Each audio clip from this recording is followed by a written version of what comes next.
able to read this section of the Gemara, so here's a video of me reading and explaining the kind of resolution to the contradiction. So we had noted earlier up here that the Mishnah and the Breita, we set up a contradiction. The Mishnah says we ask probing questions in monetary cases in Dinei Mamonot. The Breita said we do not ask probing questions in Dinei Mamonot. So how are we going to solve that contradiction?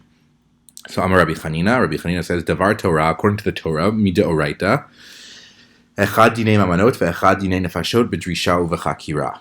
That both, Echad ve'echad, both monetary cases and capital cases had drisha v'chakira, probing questions. So the Mishnah that said we always ask probing questions, even in monetary cases, that's the Deoraita, that's the Davar Torah, that's the original halacha, shene'emar mishpat echad yelachem, just like the Mishnah says, because the pasuk said that they should be the same.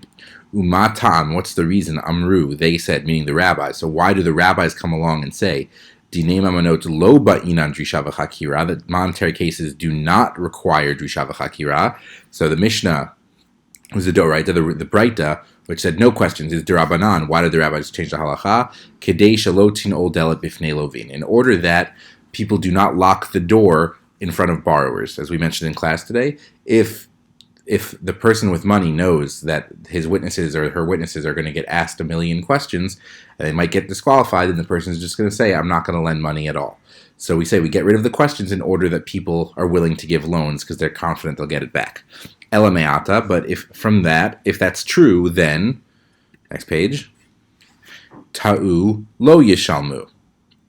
If the judges make a mistake, they should not have to pay. The Gemara is saying it's challenging Rabbi Chanina. Rabbi Chanina said we don't ask questions in monetary cases. But we also know it's true that if a judge makes a mistake, if judges make a really, really huge mistake, they have to pay to fix the mistake. But if they can't ask questions, then why do they have to pay? It should be lo yishalmu. They should not have to pay. And we explained that if the judges are not allowed to ask questions, if we say you can't investigate, you can't try to figure out more information, how do we find you responsible for your mistakes? How do we say that you're not allowed to ask questions, and if you mess up, you also have to pay? That seems unfair to the judges. And Rabbi Chanina responds, Kol shekain, even more so, shetino ol delet bifnei lovin, that people will lock the door on borrowers, saying that if we say judges don't have to pay, then no one's going to lend money. That the person lending money knows maybe at the end of the day, the last insurance policy, the last chance, is that I can get my money back from the judges. So we say that the judges have to be liable to pay because we want people to lend money, and if the judges don't, if we ask questions, people won't lend money, and if the judges don't pay for their mistakes, people won't lend money, and we want people to lend money. So that's Rabbi Chanina's opinion, and we move on to Rava and Rav Papa. Rava Amar, matnitin dahacha, this Mishnah, our Mishnah, b'dinei knasot. Our Mishnah, which says that we ask probing questions, that's talking about dinei knasot. We said those are fines. That's when someone's being punished, that you stole something or something like that, and you're getting a punishment. So we ask questions to make sure, did you really steal it? When did you steal it? Things like that. V'idach, but the other one, the Breita, which says there are no questions b'hodaot v'halvaot, that's talking about loans. So the Mishnah and the Breita aren't contradicting each other. They're talking about different categories. The Breita, the Mishnah, which says we ask questions, we ask questions when it's like a theft case, when there's a crime. If there's a crime, then who cares? There's nothing to worry about in terms of people getting their money back or not. But the Breita, which said no questions, that was talking about loans. Yeah, in cases of loans, we're nervous people won't get their money back. But we still ask questions in Dinei Knasot.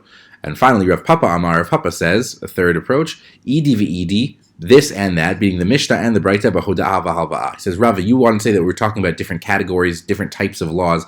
No. They're both talking about loans. So how do we resolve it? Kan, this one, the Mishnah, where we do ask questions, bedin miruma, is a fraudulent trial. We said a fraudulent trial is a trial where the judges suspect someone is lying. If the judges suspect that one of these people here is a known liar, or they're making some sort of crazy claim, the example we gave in class is if Mr. Raymond comes in and says that Siona stole my Rolex, then Mr. Raymond doesn't own a Rolex. What's he talking about? He's not that rich. Or we said if Mr. Raymond is a known liar, and Mr. Raymond comes into court and says so-and-so that Ruvain stole something from me, but we know that Mr. Raymond is a liar. He lies all the time. Then that's where we ask questions. But Khan, the other one, Bedin She'ein Meruma, is in a case where we don't suspect anyone's lying. It's a normal. Oops, sorry about that. It's a normal trial. It's a normal case. So Rav Papa says it's not, the difference isn't, the Mishnah and the Breita is not knasot versus hodaot v'halvaot, it's not fines versus loans. They're both talking about loans. The difference is fraudulent cases, din meruma, versus non-fraudulent cases, din she'eino meruma. And we said kid to Reish Lakish, that Rav Papa's idea is supported by Reish Lakish. Rav Papa's idea of, he's gonna say it's about fraudulent versus non-fraudulent. Reish Lakish uses that same idea. We see the Reish Lakish Rami Kativ. Reish Lakish notes a contradiction between two psukim. That's what we've talked about recently. But Tzedek Tishpot Amitecha. One pasuk says, "Judge your fellow with justice." B'tzedek. Uktiv Tzedek Tzedek Tirdof. And one pasuk says, "Justice, justice you shall pursue." So Reish Lakish says, why are we pursuing tzedek, or are we looking for a double tzedek? Why is it one time once, one time twice? Ha ketzad, how is this so? Kan b'din meruma, this one, tzedek tirdof, where we have to search super hard. That's a din meruma. That's a fraudulent trial. We see Reish Lakish is using the same solution. A fraudulent trial where we think someone's lying. That's tzedek. That we really need to search after justice to make sure we're getting it right if we think someone's lying. Kan, but the other one, the single tzedek, b'din she'ein meruma, is talking about a non-fraudulent case. A regular trial, we're looking for justice, but we don't have to dig so deep if we just think people are telling the truth. Rav Ashi's not on the test, and good luck in all of your studying, guys.